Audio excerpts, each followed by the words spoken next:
Hello and welcome back to another in-depth other video. Today we are talking about Winter Storm Xylia, a massive blockbuster storm that will be dropping feet of snow in the very heavily populated areas of the Front Range. This storm packs multiple impacts. We have wintry impacts, we have severe impacts, we have windy impacts, and those all combine into this major snowstorm.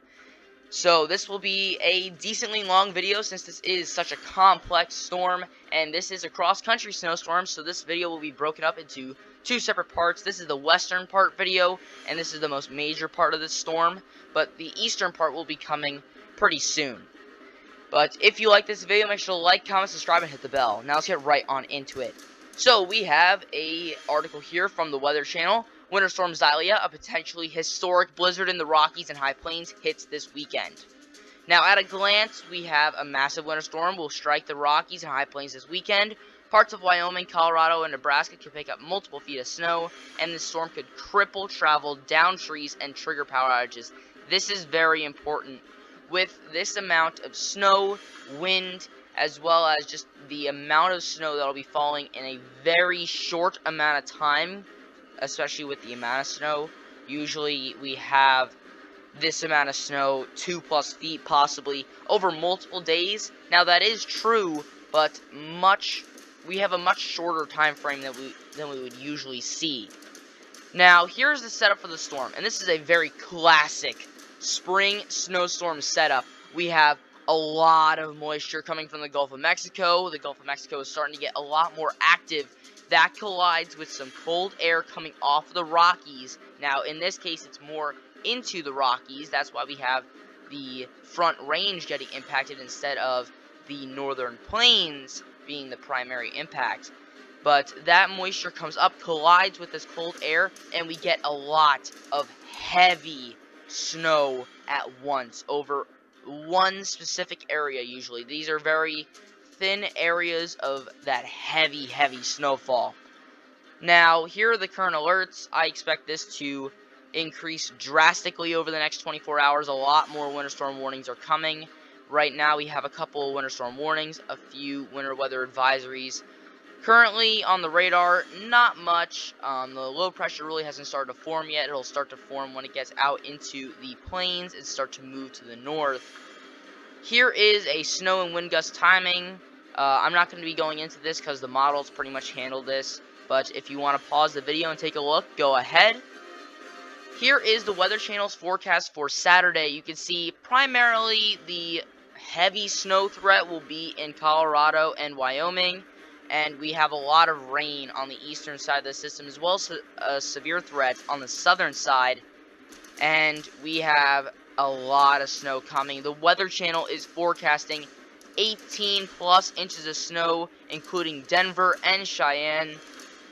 It is going to be a very heavy snow threat. Now, we could have a historic snowstorm on our hands. We could see whiteout conditions. This is a tweet from NWS Cheyenne, and they are expecting whiteout conditions and hazardous travel already. So let's head on over to the models and really go in depth into this storm. So we're starting off here on the NAM, and we are going to be going through this, and we're going to be seeing that impact. So the NAM has this low pressure forming right here. This is the main low pressure that we're going to be tracking. It jumps around for a little bit, but it kind of finally gets its pace here, and we start to see it pull up that Gulf moisture. We have that collision of this cold air. This blue line kind of outlines that cold air. That eventually filters into the system. We get a lot more heavy snowfall starting in Colorado, and eventually this all works its way up. Now, the NAM does have this further north than a couple of the other models, having the primary impacts be in Wyoming instead of in Colorado, as that low pressure is just a little bit further to the north. And you can see that this storm kind of lingers during the day, Saturday, as well as into Sunday. I think Sunday will be the primary threat as that wind threat starts to pick up. The snow threat is still there, as well as the severe weather really starts to pick up, especially early Sunday with that line of thunderstorms forming and moving through into the Dixie Alley after hitting the southern plains. Now, eventually, this storm will be moving into the northern plains with some snowfall. At this point, this low pressure is kind of hanging back and weakening a little bit, but that wintry side is still very active, and you can still see a decent 3 to 5 in spots from this part. Now, eventually, this will move into the northeast, but we're not going to talk about that today. So let's go over to here, and we're going to be talking about snow totals. So the NAM has, look at that, 60 inches. Now that's a little far-fetched. That's a little bit of an outlier there, but generally 2 to 3 feet of snow from the snowstorm. And you can see that even into the northern plains segment, they're showing up to 10 inches of snow, which could happen. I think that 3 to 5 is a little bit more of a better guess right now, but things could change. But right now, it is looking like the front range will be the highest snow totals, and we're going to be seeing a foot at least in most spots, including Denver, Cheyenne, even Casper in Wyoming, according to the NAM. Now let's go over to the wind threat. So, just to make the reference here, we are looking for about 30 knot winds. That is blizzard criteria. So we are going to be moving through here, and you can see the strong winds really start right over here, and you can see maybe 25 knots, that's about 30 miles an hour, and you can see that more of that wind comes on the back end where the snow is not impacting. That's where you get close to that 30 knot amount. But eventually, when this storm does weaken, that wind threat shifts into the Midwest, and that wind threat kind of weakens a little bit too. So let's move on over to the European model. So the European model is slightly different. It has this storm kind of forming.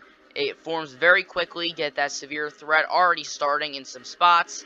Has that heavy snow forming very quick right in that front range, and you can see that severe threat. This is late Saturday night, and you can see that that severe threat continues, as well as it's spinning up into that cold air, and we can see very heavy snow in that front range area.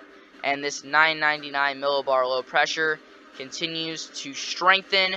Very heavy snow. That pink snowfall, that is very, very heavy. That usually indicates whiteout conditions, or at least close to whiteout conditions. And you can see those isobars are very close together. That means that the winds are very strong.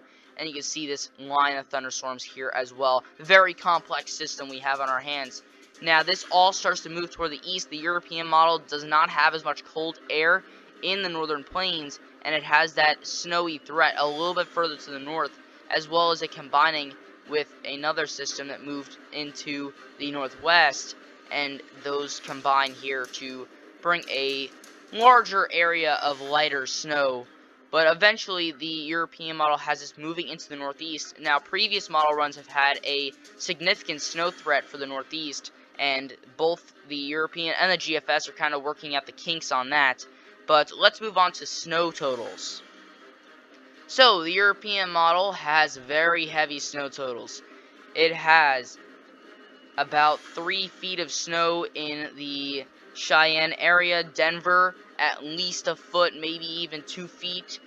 But this is very major, and we usually do not see this coming in the matter of a day and a half.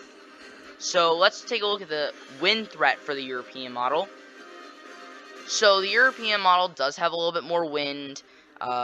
We can see here that right when it gets to that 999 millibar threat, we have 25 knot winds. This, of course, strengthens. We get even into that 30 knot range and a widespread area of at least 20 knots. As well as on the back end, you have even stronger of a threat with 33 knots on there. Now, as this storm starts to move through, it does weaken a little bit, and that wind threat does move off and weaken. Let's go to the GFS now. So the GFS has a different opinion as always, so let's take a look at this. So the European model and the GFS do not really differ with the very start of this storm, except for the fact that the GFS has this rain-snow line, I think a little bit further to the west. Both of them have this line of thunderstorms forming very early, and this very heavy snow threat.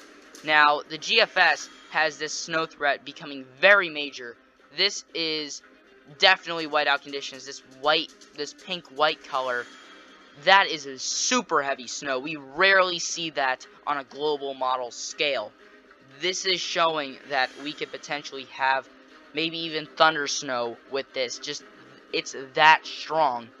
Now, as this continues to kind of rotate, we get this 999 millibar low pressure. We have very strong snow, very strong thunderstorms. Everything is kind of just popping up right now. We have a line of thunderstorms forming. Still heavy snow in the Rockies. Now, that heavy snow threat moves into parts of the plains, and we can see here that all of this kind of moves into the plains.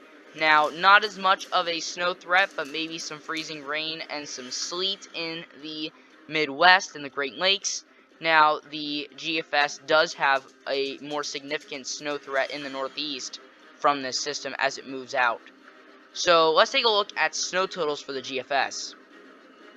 So, the GFS is showing very heavy snowfall. Just for reference, this color usually does not show up unless there's about 60 inches of snow on the ground, and boy, do we have at least 60 inches of snow. In fact, we have 141 inches of snow. That is so far-fetched. I can't explain to you how far-fetched that is, but there is definitely a possibility if this storm really starts to churn up that Gulf moisture that we could see more than 3 feet of snow. 4 feet of snow is possible, maybe getting closer to that 60-inch amount, but that's probably going to be very spotty and very high elevations. But it also has this threat kind of a little bit more concentrated as well. That very eastern part of Colorado has almost nothing from this storm because that rain-snow line is a little bit further to the west. So this seems like a more Rocky Mountain-only storm. The Front Range, very little amount compared to the other models since that rain-snow line is further to the west. Now let's wrap this up with wind. So the wind threat from the GFS is a little weird. So the GFS is showing a lot of heavy wind, 34 knots already. This low pressure is 1,000 millibars. It starts to strengthen. We have a widespread area of 25 to 30 knots right on the northern side of this, even showing up to 37 knots on the back end. Again, it seems a little bit too strong compared to the other models. I think the GFS is kind of over-amplifying everything here.